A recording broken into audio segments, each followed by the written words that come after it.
and our democracy can deliver on really hard things for the American people. But as I stand here tonight, we're proving once again something I've said time and time again to the probably tired of hearing me say it. I say it to foreign leaders and domestic alike. It's never, ever a good bet to bet against the American people. America is coming back. The development, manufacture, and distribution of vaccines in record time is a true miracle of science. It's one of the most extraordinary achievements any country has ever accomplished. And we also just saw the Perseverance rover land on Mars. Stunning images of our dreams that are now a reality. Another example of the extraordinary American ingenuity, commitment, and belief in science and one another. And today, I signed into law the American Rescue Plan, an historic piece of legislation that delivers immediate relief to millions of people. Includes $1,400 in direct rescue checks, payments. That means a typical family of four earning about $110,000 will get checks for $5,600 deposited if they have direct deposit or in a check, a treasury check. It extends unemployment benefits. It helps small businesses. It lowers health care premiums for many. It provides food and nutrition, keeps families in their homes. And it will cut child poverty in this country in half, according to the experts. And it funds all the steps I've just described to beat the virus and create millions of jobs. In the coming weeks and months, I'll be traveling along with the First Lady, the Vice President, the Second Gentleman, members of my cabinet, to speak directly to you, to tell you the truth about how the American Rescue Plan meets the moment. And if it fails at any pace, I will acknowledge that it failed, but it will not. About how after long, dark years, one whole year, there is hope and light of better days ahead. If we all do our part, this country will be vaccinated soon. Our economy will be on the mend. Our kids will be back in school. And we'll have proven once again that this country can do anything, hard things, big things, important things. Over a year ago, no one could have imagined what we were about to go through. But now, we're coming through it. And it's a shared experience that binds us together as a nation. We are bound together by the loss and the pain of the days that have gone by. We're also bound together by the hope and the possibilities of the days in front of us. My fervent prayer for our country is that after all we've been through, we'll come together as one people, one nation, one America.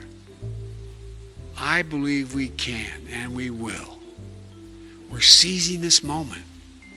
And history, I believe, will record. We faced and overcame one of the toughest and darkest periods in this nation's history. Darkest we've ever known. I promise you, we'll come out stronger with a renewed faith in ourselves, a renewed commitment to one another, to our communities and to our country. That is solving a problem. How do you call it a COVID bill when less than 9%? And you make it the single largest? Does it put, every time we've been able to do a bipartisan bill, what has changed?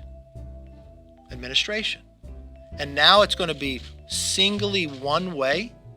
You know, every time that happens, whatever piece of legislation is made probably has some problems in it.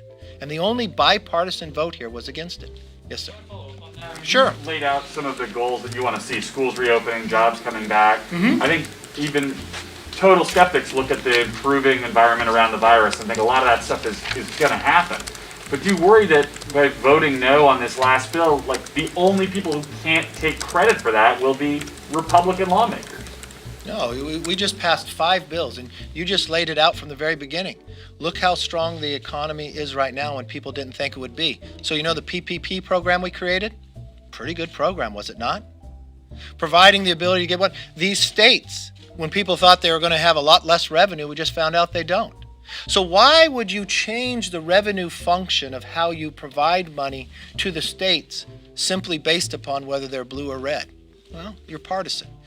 Look, you're asking a question, should we vote on things because we think they're politically positive? Stimulus checks could start hitting bank accounts this weekend, according to the White House. The news from White House Press Secretary Jen Psaki came minutes after Joe Biden signed the stimulus package. Jen Psaki said at a press briefing, people can expect to start seeing direct deposits hit their bank accounts as early as this weekend.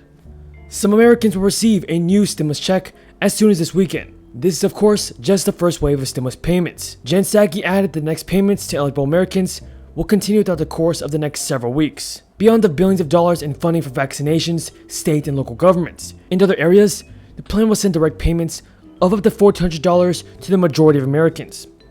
It would also extend a $300 per week unemployment insurance boost until September 6th, and expand the child tax credit for a year. Now the massive bill, which most Americans support, passed through Congress without any backing from Republican lawmakers. The Democratic-led House and Senate pushed the bill through Congress via the budget reconciliation process. This process allows legislation that impacts the budget to pass with a simple majority. Joe Biden said before signing legislation, this historic bill is about rebuilding the backbone of this country and giving people in this nation, working people, middle-class folks for the people who built this country, a fighting chance. Now, before Congress approved a third round of stimulus checks as part of the American Rescue Plan, progressives had lobbied for continuous payments to be made throughout the pandemic. Now, the Treasury Department will start sending out the third round of payments to eligible Americans as soon as this weekend. The full payments of $1,400 for those earning less than $75,000. And couples earning less than $150,000, phasing out to incomes of $80,000 for individuals and $160,000 for couples. Prior to the passage of the stimulus package, which also included billions of dollars to help schools and colleges reopen, a group of 50 Democratic U.S. representatives signed a letter asking Joe Biden to continue with recurring checks. Representative Ilhan Omar and the other lawmakers said that one more check is not enough during this public health and economic crisis. So folks, there might be a fourth stimulus check on the way. Now the first people who receive the checks are likely those who have direct deposit set up with the IRS, and that's because the government already has their information on file and does not need to go through the process of printing, sorting, and mailing physical checks or prepaid debit cards. Americans who do not have a direct deposit will have to wait for the payments to be produced and sent, and this process can be time consuming. That is all the news in today's video, everybody. Hopefully you guys found this video useful and helpful. If you did, don't forget to subscribe to my channel and click the bell.